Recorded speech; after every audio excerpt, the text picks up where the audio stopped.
tegemist ei ole ainult ühe objekti avamisega, vaid me räägime suurest kontseptsioonist ja uuest mõtteviisist. See mõtteviis ei ole võib-olla uus, aga tänapäeval väga trendikas roheline mõtteviis, keskkonnasõbralik mõtteviis. Ma arvan, et te kindlasti teate, et 2 nädalat tagasi Tallinna linn pälvis Euroopa rohelise pealinna tiitli aastal 2023.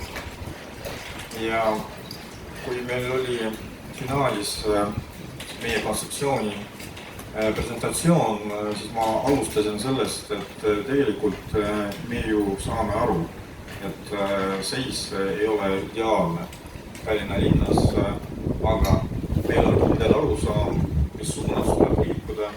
Meil on Tallinnas selleks ettevalmistatud juhtimisstruktuur ja meil on palju koostööpartnerid ja me soovime olla eeskujuks ka teistele linnadele, sest protsessid, mida me püüame kirjeldada ja käivitada, nad ei peaks olema protsessid, mis on käivitatud ainult mõnes eliitlinnas, kus on valmisolek, ressurss ja selge kontseptsioon.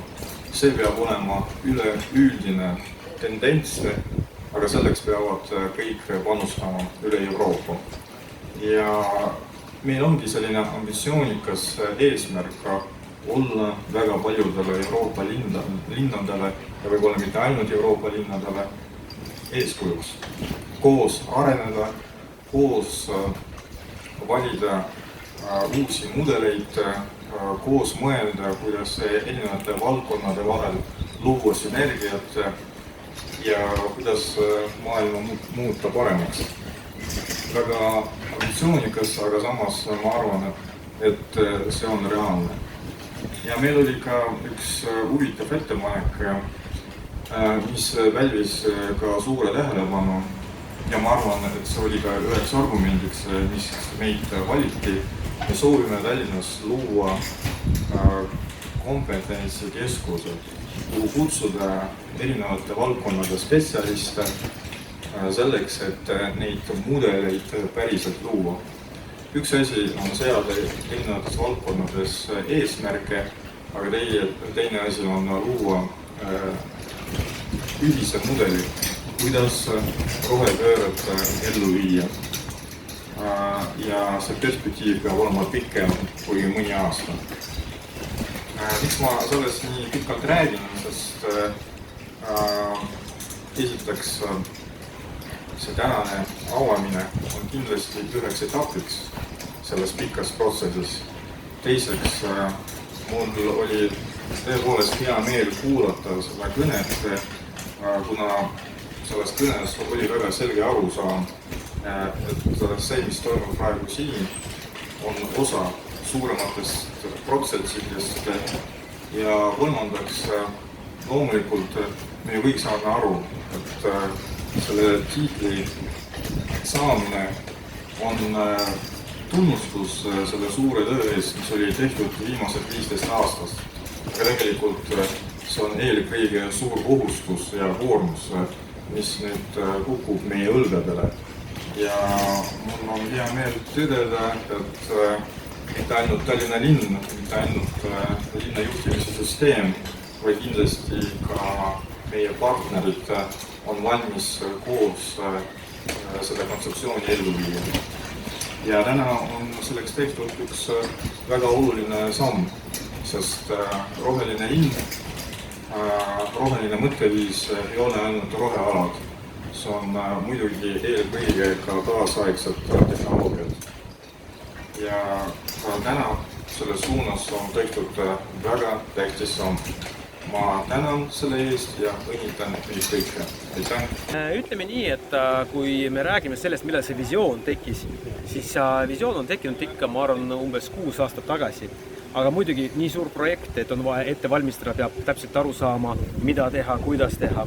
Ja oluline on see, et me mitte ainult rekonstrueerime, ehk siis ehitame täpselt samasugust asja või siis renoveerime. Oluline on see, et me teeme midagi paremini. et kuna need suured rajatised ehitatakse ikka mitmeks kümnendiks aastaks, ehk siis mitukümmend aastat seda kasutatakse, siis on oluline, et me proovime kasutada kõige parima tehnoloogia, mida täna on võimalik turul saada.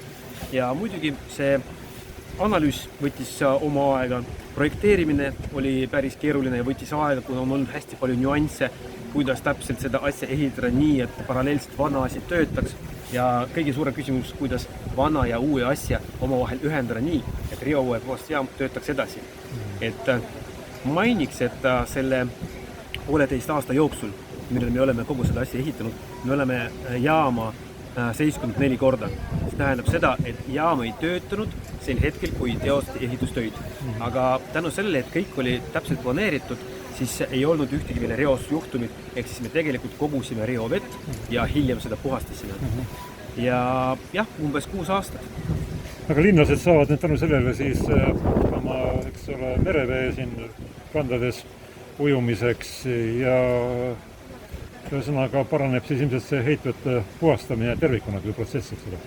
Muidugi, et mehaaniline puhastus on esimene etapp reopuhastustes. Kui see töötab hästi, siis see aitab ka teistele etappidele.